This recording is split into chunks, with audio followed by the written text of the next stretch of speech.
지금부터 내가 해주는 얘기 들어주겠니? 할렐루야. 7월 9일 금요일 새벽입니다. 오늘도 새날을 주신 하나님께 마음을 다해 예배하겠습니다. 만왕의 내 주께서 1절 찬양합니다. 만왕의 왕 내 주께서 왜 고초당했나, 이 벌레 같은 날 위에 그 보혈 흘렸네. 십자가 내가 처음 볼 때에 나의 맘에 큰 고통 사라져. 오늘 믿고서 내 눈 밝았네. 참 내 기쁨 영원하도다. 오늘 하나님께서 주신 은혜의 말씀은 구약성경 출애굽기 32장 1절에서 6절 말씀이 되겠습니다. 출애굽기 32장 1절에서 6절 말씀 중에서 1절만 봉독해 드리겠습니다. 백성이 모세가 산에서 내려옴이 더딤을 보고 모여 백성이 아론에게 이르러 말하되, 일어나라, 우리를 위하여 우리를 인도할 신을 만들라. 이 모세 곧 우리를 애굽 땅에서 인도하여 낸 사람은 어찌 되었는지 알지 못함이니라. 아멘. 오늘은 왜 금송아지가 필요했을까? 왜 금송아지가 필요했을까라는 제목으로 하나님 말씀을 상고하겠습니다. 오늘 새벽에 나눌 말씀은 대부분의 성도들이 잘 아시는 말씀이지만 그럼에도 불구하고 절대 가벼이 넘길 수는 없는 부분이라고 할 수가 있겠습니다. 아주 심각한 말씀이라고 할 수 있겠죠. 금송아지 사건입니다. 아시다시피 모세가 십계명 돌판을 받기 위해 시내산으로 올라가서 머물렀던 시간은 40일이었습니다. 모세는 40일 동안 금식하며 하나님의 말씀을 들었고 받았고 그리고 40일째 돌판을 받아서 내려오게 됩니다. 그러니까 온 마음을 다해서 생명을 바쳐서 하나님 말씀을 받으러 이스라엘과 하나님과 사이에 언약의 증거를 받으러 올라갔던 것입니다. 하나님께서 이 모세를 만나셔서 들려주신 말씀 중 핵심은 바로 성막에 관한 것이었죠. 내가 그들과 함께 영원히 거하겠다라는 거예요.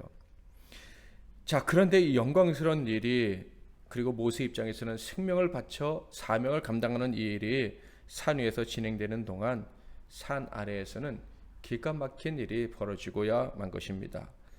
믿을 수 없는 일, 결코 일어나서는 안 될 일이 벌어졌던 것이죠. 그들이 한 일은 바로 하나님이 참으로 미워하시는 우상을 만들어 섬기는 일이었습니다. 자, 그런데 이스라엘 백성들이 이렇게 우상, 곧 금송아지를 만든 때는요, 우상을 만들어 섬기지 말라고 하나님이 명령하신 지 얼마 되지도 않은 때였습니다.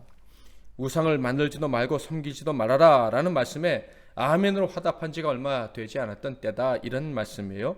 심지어 그들은 하나님 말씀에 떨면서 지키겠다고 서원을 했었습니다. 하나님께서 10개의 계명, 10계명을 그들에게 직접 말씀하실 때 그들의 반응이 어땠는지 다시 한번 확인해 볼까요? 출애굽기 20장 18절 19절. 무릇 백성이 우레와 번개와 나팔 소리와 산의 연기를 본지라 그들이 볼 때 떨며 멀리 서서 모세에게 이르되, 당신이 우리에게 말씀하소서, 우리가 들으리이다. 하나님이 우리에게 말씀하시지 말게 하소서, 우리가 죽을까 하나이다. 우리가 죽을 것 같습니다. 반드시 지킬 테니까 직접 말씀하지 마시고 모세를 통해 말씀해 주세요 라고 했었습니다. 이것이 바로 우상을 섬기지 말라는 말씀이 포함된 십계명 말씀을 들은 직후에 그들이 한 말인 거예요. 그런데 어떻게 이렇게 빨리 그들이 금송아지를 만들어 섬길 수 있었을까요? 도대체 그들에게 금송아지가 왜 필요했던 것일까요? 성경을 자세히 살펴보면 그들에게 금송아지가 필요했던 이유를 금방 알아차릴 수 있습니다. 그 금송아지가 필요했던 이유에 대해 살펴보기 전에 먼저 금송아지 사건의 전체적인 과정을 살펴보도록 하겠습니다. 자, 1절에 보면 백성들이 모세의 형 대제사장 아론에게 신을, 우상을 만들어 달라고 요구합니다. 1절, 백성이 모세가 산에서 내려옴이 더딤을 보고 모여 백성이 아론에게 이르러 말하되, 일어나라, 우리를 위하여 우리를 인도할 신을 만들라. 이 모세 곧 우리를 애굽 땅에서 인도해낸 사람은 어찌 되었는지 알지 못함이니라. 이렇게 우상을 만들어 달라고 하니까 다른 사람도 아닌 대제사장 아론이 하나님을 섬기는 아름다운 옷을 입고 하나님을 섬겨야 될 그가 백성들의 요구에 다음과 같이 즉각 반응을 했습니다. 2절 아론이 그들에게 이르되 너희의 아내와 자녀의 귀에서 금고리를 빼어 내게로 가져오라. 금부치를 바치라고 명령을 한 것입니다. 그러자 백성들이 그들의 귀에서 금고리를 빼어 아론에게 가져와 바쳤습니다. 3절 모든 백성이 그 귀에서 금고리를 빼어 아론에게로 가져가매 아론은 그것으로 금송아지를 만들어서 백성들에게 보여주었죠. 그러자 백성들이 이렇게 비참한 비명소리를 내고 말았습니다. 그들에게는 탄성의 소리였겠지만 제 귀에는 비명소리로 들립니다. 자, 4절을 볼까요? 아론이 그들의 손에서 금고리를 받아 부어서 조각칼로 새겨 송아지 형상을 만드니 그들이 말하되 이스라엘아 이는 너희를 애굽 땅에서 인도해낸 너희의 신이로다 하는지라. 금송아지를 보자 서로가 서로에게 격려했다는 얘기예요. 어떤 격려? 금송아지가 바로 너를 애굽에서 인도한 신이야. 그래 너를 애굽에서 인도한 신이셔. 이런 식으로 서로에게 격려했다는 거예요. 그게 격려입니까? 저주의 말입니까? 그런데 놀랍게도 5절을 보면 그 신, 너희를 애굽 땅에서 인도해낸 신의 이름이 여호와랍니다. 금송아지가 여호와라고 말하고 있어요. 아론이 보고 그 앞에 제단을 쌓고 이에 아론이 공포하여 이르되 내일은 여호와의 절이리라 하니 금송아지를 여호와라고 하면서 그 여호와를 섬기는 절기를 내일부터 시작하겠다. 그러니까 하나님을 여호와를 섬기는 축제를 내일부터 시작하겠다 하는 거예요. 그 금송아지가 여호와라면서 말이죠. 그리고 그들은 아론의 말대로 바로 실천을 했습니다. 자, 그런데 그 금송아지를 위한 축제의 형식이 하나님께 드리는 축제와 매우 비슷하다는 것을 볼 수가 있습니다. 6절 이튿날에 그들이 일찍이 일어나 번제를 드리며 화목제를 드리고 백성이 앉아서 먹고 마시며 일어나서 뛰놀더라. 자, 먼저 5절에서 영광을 받으실 이 축제의 주인공은 여호와다 이렇게 말했죠. 그래서 아침 일찍 일어나서 번제와 화목제를 드리는, 그러니까 여호와께서 명하신 제사의 형식을 따르고 있음을 알 수가 있습니다. 앉아서 먹는 일, 화목제물을 나눠서 먹는 일까지도 그들이 똑같이 하고 있어요.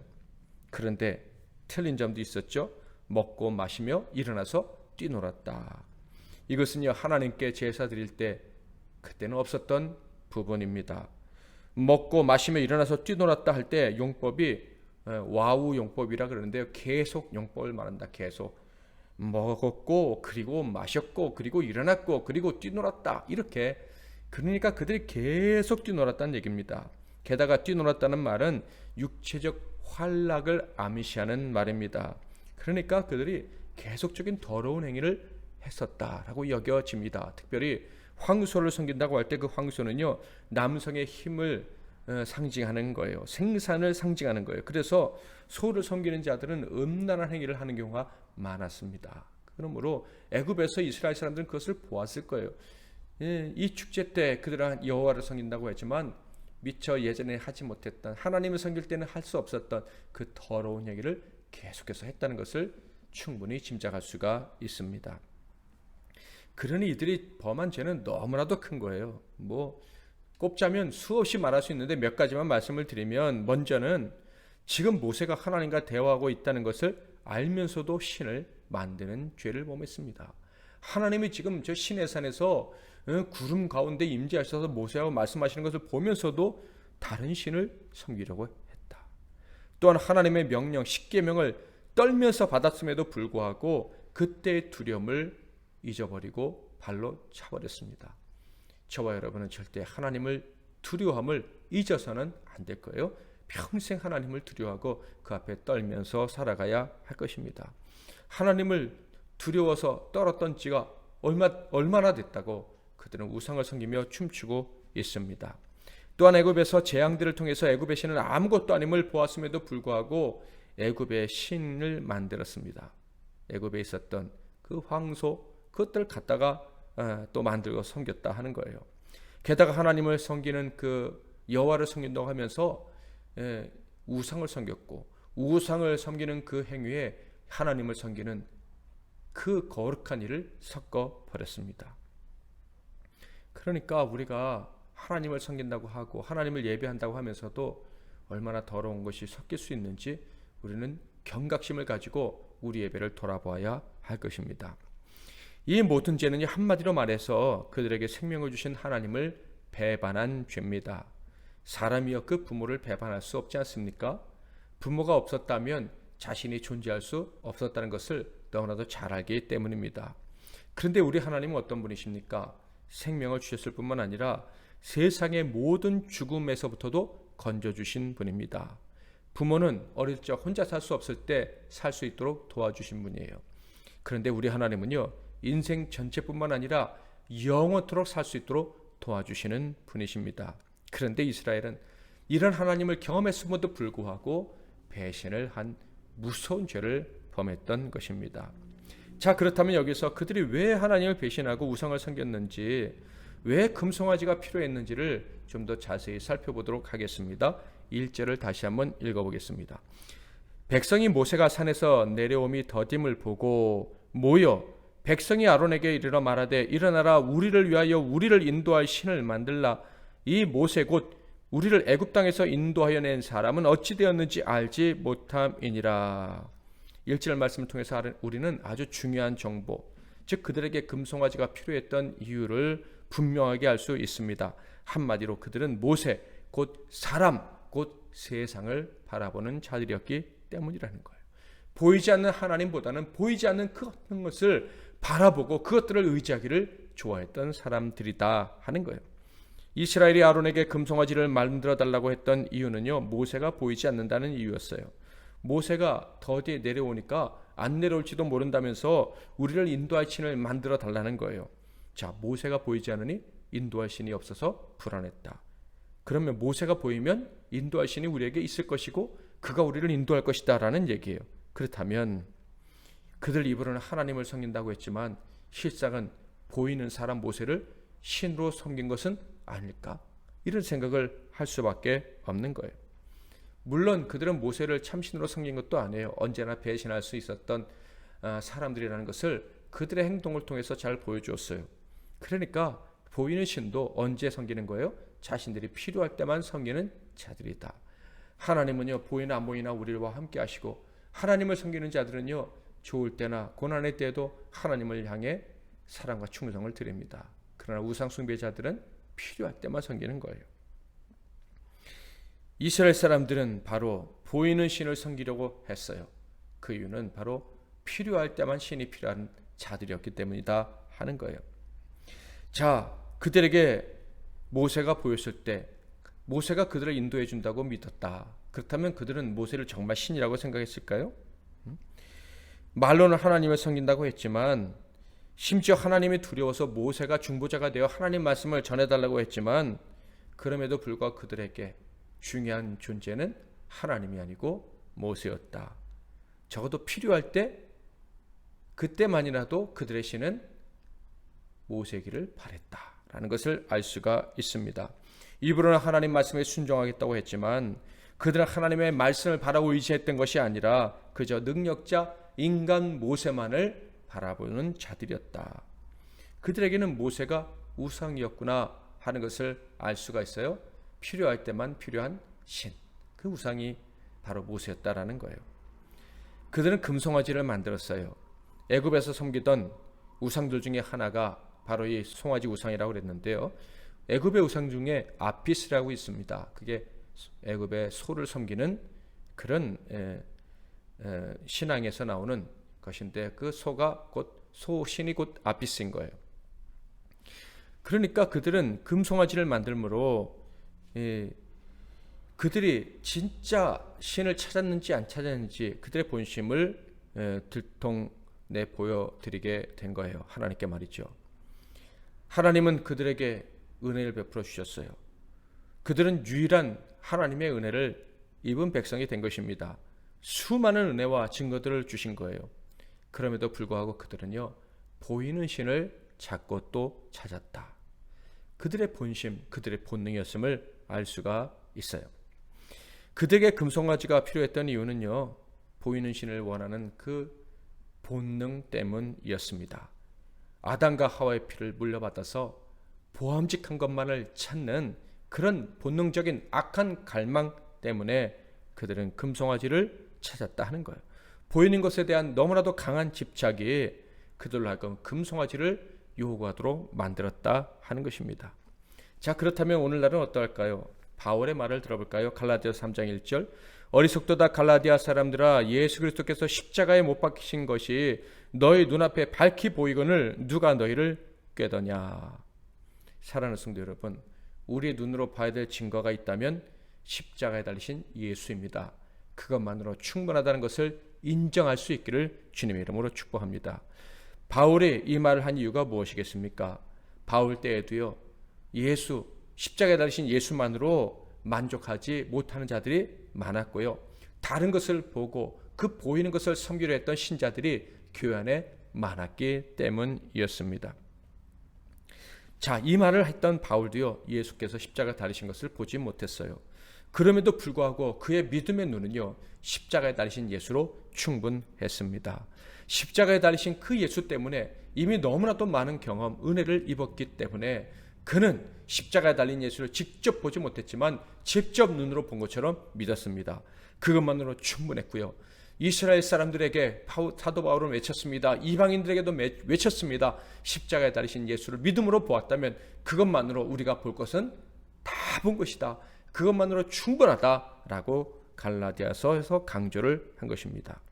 그런데 많은 신자들은 그렇지 못했고 지금도 여전히 그렇지 못한 그런 신앙의 태도를 보이며 살아가고 있어요. 여전히 많은 성도가 내 눈은 십자가만으로는 부족합니다 라고 생각하면서 살아가고 있다는 거예요.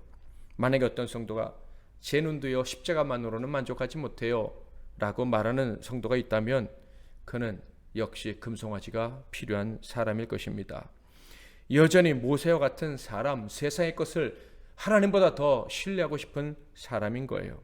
저와 여러분에게는 십자가와 거기에 달리신 예수님이 계십니다. 우리는 그것을 믿음으로 보았고 또 지금도 보고 있고 영원히 그것만 바라보며 살아가게 될 것입니다. 우리는 그것을 보았고 믿었다는 그 사실 때문에 하나님의 구원을 얻었고 영원히 하나님의 돌보심을 받아 누리면서 복락을 누리고 있습니다. 여러분, 이 사실을 인정하실 수 있으십니까? 그러며 우리에게는 다른 금송아지가 필요 없습니다. 어떤 다른 증거도 필요 없습니다. 예수님과 그분을 통한 구원의 확신만 있으면 됩니다. 그러면 영원한 하나님의 복은 언제나 우리와 함께 하시는 것입니다. 만왕의 왕 내 주께서 2절 3절 찬양하겠습니다. 주 십자가 못 박힘은 속죄함 아닌가, 그 궁휼함과 큰 은혜 말할 수 없도다. 십자가 내가 처음 볼 때 나의 맘에 큰 고통 사라져. 오늘 믿고서 내 눈 밝았네. 참 내 기쁨 영원하도다. 늘 울어도 그 큰 은혜 다 갚을 수 없네. 나 주님께 몸 바쳐서 주의 일 힘쓰리. 십자가 내가 처음 볼 때에 나의 맘에 큰 고통 사라져. 오늘 믿고서 내 눈 밝았네. 참 내 기쁨 영원하도다. 아멘. 오늘도 말씀 붙잡고 기도하시고 승리하신 하루가 되시기를 바랍니다. 하나님 아버지, 우리의 눈에 십자가가 밝히 보이게 해주시니 감사합니다. 그 십자가만으로 만족하고 십자가 때문에 영원한 하나님의 사랑과 보살핌을 받으며 살 수 있다는 사실을 믿고 의심하지 않게 해주시니 감사합니다. 보이지 않는 하나님, 그 하나님을 믿음으로 보며 살아가는 복이 얼마나 큰지 한순간도 잊지 않게 하시고 어리석은 세상의 것들 바라보려는 마음 우리에게 조금도 남아있지 않게 하옵소서. 예수 그리스도의 이름으로 기도하옵나이다. 아멘.